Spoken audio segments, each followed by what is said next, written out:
Sharpening a gouge can often be considered quite tricky, but with this machine it's really quite easy. There's two angles that we need to take a look at. The first is the blade angle, and that's the angle of the cutting edge in relation to the length of the tool. Now, because this tool has a tapered blade, we need to draw an imaginary line down the centre. And what we want to try and achieve is a 90-degree angle to that centre line.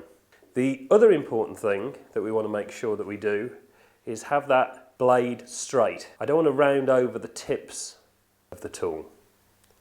So to achieve this, first of all, we need to offer the tool horizontally into the grinding wheel.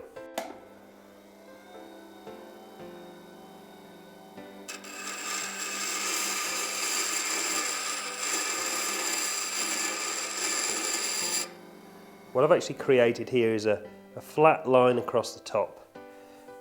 It's going to give me something which you can call a line of light, and that is the edge that I'm going to work towards. So the blade angle is at 90 degrees to the centre line of the tool, and the tips are intact, they're nice and straight, and across the top of the blade, totally flat.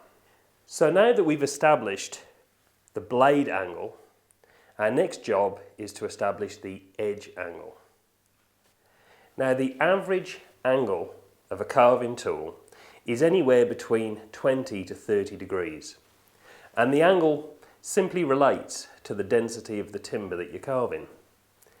So a 20-degree angle, that's going to give you a far keener edge, but it will be susceptible to damage. Fine for woods like pine, lime, a lightweight Honduras mahogany maybe. But if you were carving something like oak and you're using a mallet, well, then you're going to want a greater angle. So you might go for something like 30 degrees.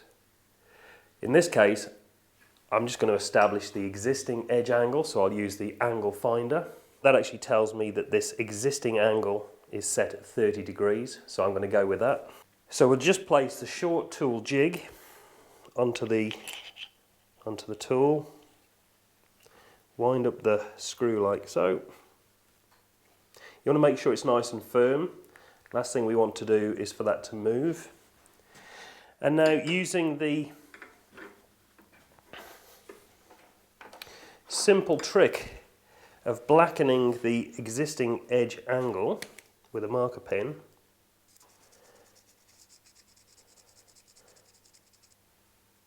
I'm going to offer the tool to the stone. With the micro adjustment, just change the angle. And by rotating the stone, all I've done is simply replicated the angle that was already on there. But I can see that I've removed a consistent amount of marker pen from the blade. So that tells me that I've got a nice consistent angle to grind to. So all I'm doing now is I'll rest the shoulder of the jig against the supporting arm and rotate the tool, which will give me a perfect, consistent angle across the face of that bevel. So already you can see this is taking a consistent grind from the edge of that bevel. Now, what I want to look at and be careful of, I'm working towards this line of light. As soon as that line of light disappears, I must stop grinding. If I don't, I'll get a wavy edge. And that means that the cutting edge will start to lose its nice straight, the blade angle will lose its nice straight edge.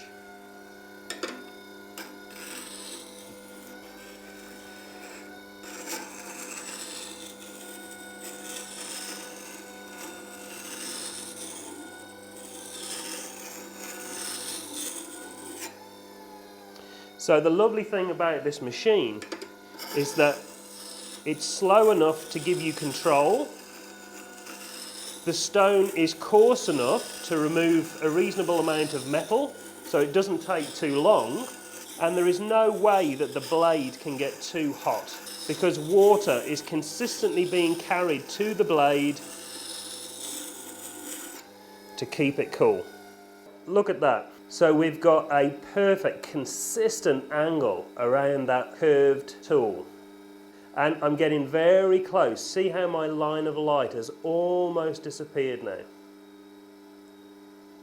A little bit more work to do, but look at that bevel.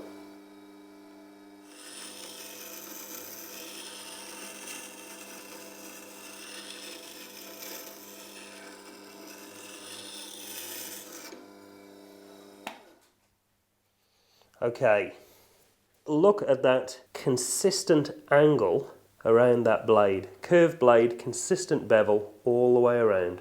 And importantly, the line of light across the top of the blade has disappeared. I've got a consistent thickness of cutting edge around the profile of the blade at the top. So what we now need to do is hone. First of all, we've got to transfer the supporting arm to the honing wheel side. And I need to recreate the edge angle. I want to get exactly the same angle. Some carvers prefer to have a second bevel. There's no right or wrong about this, it's just a matter of preference. But what I like to do is to have a consistent cutting edge angle with the hone. So I'm going to get exactly the same honed angle as I have with the ground edge angle. To do this, simply mark that ground edge with a marker pen.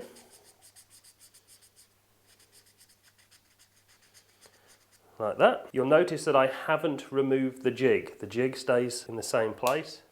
So I can see that I need to adjust the supporting arm further out. By using this micro adjustment here, can you see how as I turn it, it just moves this supporting arm out fractionally? See that? So I'm just eyeing this through to get the same bevel. And I'll lock that angle off. And to test that bevel, I'm just going to rotate that honing wheel. And there you can see I've got the right angle. See how I've removed a consistent amount of marker pen. See that? Now it is important every now and then to top up your honing wheel with some additional cutting compound. And so all I'm doing here is exactly the same as I've done on the grinding wheel. I'm rotating the blade evenly, and this will give me a polished mirror finish that's razor sharp.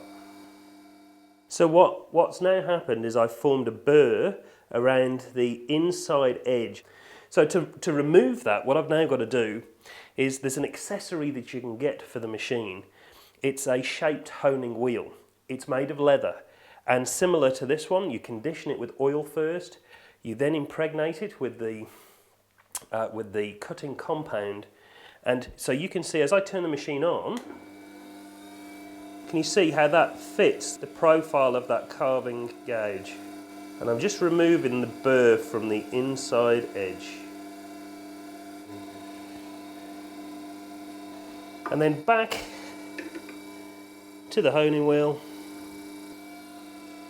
for that final finish. Now it's worth mentioning here, again it's a personal preference for carvers. Some carvers like to have an interior bevel. My preference is not to. I like to keep it as straight as I possibly can on the inside of the gouge. No right or wrong, just a personal preference. And so now, let's test it on a piece of timber.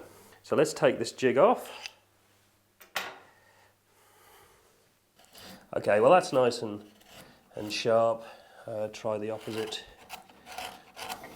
It's always a good test if you carve across the grain in different directions.